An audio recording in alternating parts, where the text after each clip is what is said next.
Hello friends, Vortex259 here again. It's time for us to play some more Dragon Warrior 3 for the Game Boy Color. Now the last time we met, we explored the castle and the town of Tantegel. We found a lot of hidden items along the way, including one special item called the Sunstone, which we're going to put to use a little bit later in the game. Now what we're going to do today is continue exploring both the castle and the town, just a little bit more, a couple more items we can pick up. But before we get started exploring, just want to show off some new equipment that I purchased for my characters. You can see I bought Hero a silver shield and a mithril helmet. Now I went ahead and left the dragon shield on Glenn, but I did purchase him a mithril helmet. And you can see I bought both Pete and Matt an angel robe that will protect against death type spells. And I purchased them a mithril helmet too. So yeah, I spent a pretty penny on all that equipment. I think at one point in time I had over 100,000 gold. Now I'm down to just a little over 30,000, but that's what that gold is for, is to spend on cool equipment. So I went ahead and blew it there. Alright, what do you say we get started exploring the rest of Tantegel Castle here?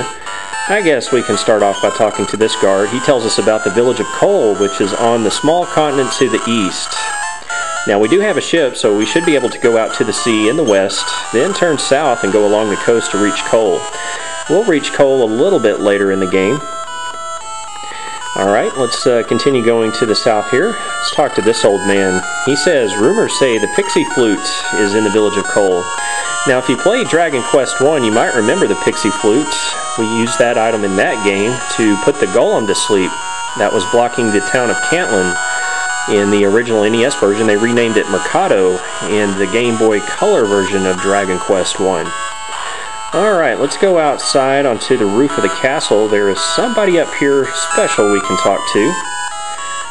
So let's just navigate around up here. And let's see, where did he go? There he is. He was hiding underneath the turret there. This is a priest, and he says, "You're not a familiar face. You came from the world above to defeat the Demon King." Why, yes we did. Ah, I was right. But this unfamiliar world, it must be rather daunting. I know. You ought to take this. This map should serve you in its small way. So we get the pixie map from the priest here. Now, just like the map of the overworld of Dragon Warrior 3, the pixie map will show us the underworld of Dragon Warrior 3. We can see the dark world of a left guard when we go outside, and we'll have a new map to fill in from gray to new colors, so that will be good. And I have cats fighting outside. That's weird. Okay, I don't know if you heard that in the background, but it sounded like they were in a pretty good scuffle there. Okay, let's go up to the north here. Now there's the 3 treasure chests that were empty. Those were treasures stolen by the Demon King Zoma that we're going to need to recover. And if we're lucky, we'll recover one of those today. Okay, we didn't explore this room last time. This lady says many heroes have stayed here in the past, but no one ever came back. There are so many vacant rooms. Yeah, not many people want to visit the dark world of a left guard. Not exactly your tourist vacationing spot. Well, let's take a look inside the dresser, find a dirty pair of boxer shorts waiting inside there for us to sell off a little bit later. And let's see, we've got soldiers sleeping in the bed here. I must go back to the Gianna pit and report what has happened, but it's much too dangerous to go outside. And this lady says that she tended to Ortega, which is Hero's father, so we've got several clues now that he is here somewhere in the dark world. He had fainted outside the castle with terrible burns. A volcano will do that to you. He had lost his memory and seemed to remember only his name. So apparently he had amnesia, but the good news is he's alive somewhere here in the dark world. Alrighty, let's see. I believe that's all of the castle I really wanted to explore. So what we're going to do now is go back out of the castle, back into the town. So let's go back outside the castle, back into the town of Tantegel. There's one more person I want to talk to up here. and he is located up in the northeastern corner of the town. It's this man facing the wall. I'm not sure why he's just standing in the corner facing a wall, but we can talk to him. And he says, deep in the northern cave is a bottomless fissure that defies any attempt to enter it. It is said to have been gouged out by the Demon King, hence its name of the nail mark. It appeared when the Demon King came to our world.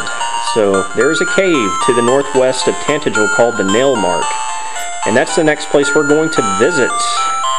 Now before we go there, may be a pretty good idea for you to stack up on some healing herbs. Now before I started this video, I made my way back to Eliahan Castle and picked up a total of 40 healing herbs.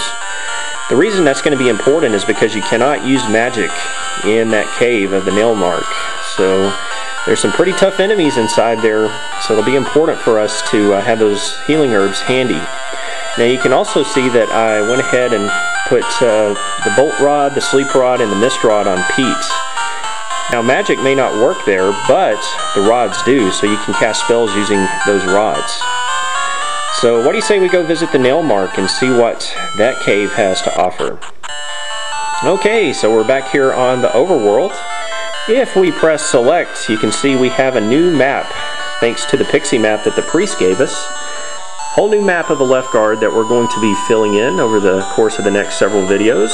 Only a couple of places blinking right now. Of course, we've got the place where we fell in right here. Here's Tantegel Castle, and just across the sea there is Zoma's Castle. But we're going to travel to the northwest and visit a cave to the northwest of Tantegel called the Nail Mark. So let's go. And that was just a battle with 4 measly slimes. I got 4 experience points. Now if you play Dragon Warrior or Dragon Quest 1, you'll recognize this cave that we're going to be going to.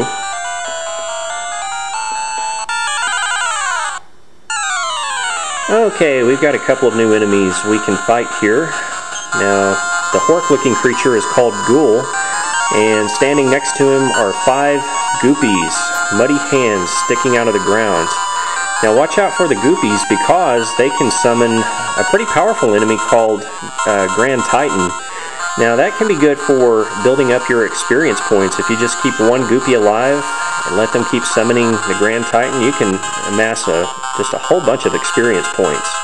Let's see if we can get one of those Grand Titans to show up. So let's see, I guess I'll have Hero attack the goopy, Glenn and Pete attack the ghoul, and Matt attack the goopy group. And I don't know if we'll have any goopies standing after this battle. The goopies aren't too strong. Now, if there's not enough room for the Grand Titan, then another goopy will just show up. So we'll just have more goopies showing up. Alright, we defeated the ghoul. Now let's take care of 6 goopies here. See if I can get that Grand Titan to show up for you. Still not enough room for him, so they're just going to keep summoning goopies, I believe. Look at that. Whole bunch of hands sticking out of the ground now. Still fighting the goopies. 2 left.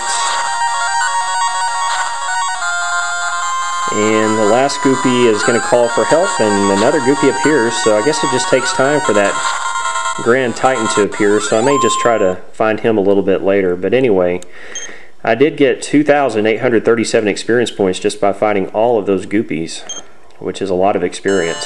So yeah, fighting goopies is a great way to get experience at this point in the game. Alright, let's continue. And here's the cave. And that was a battle with 4 more ghouls. Now I realized I still had the Thunder Sword equipped on Hero, so I went ahead and took the Dragon Whip back out of the bag and put it on him so he can attack multiple enemies. Okay, as I was saying, here's the cave we were going to explore. Now in Dragon Quest 1, we came in here and found the Tablet of Lodo, or the Tablet of Erdrick, depending on which version of the game that you played. I'm going to go ahead and heal up just a little bit, and then we will continue inside the cave.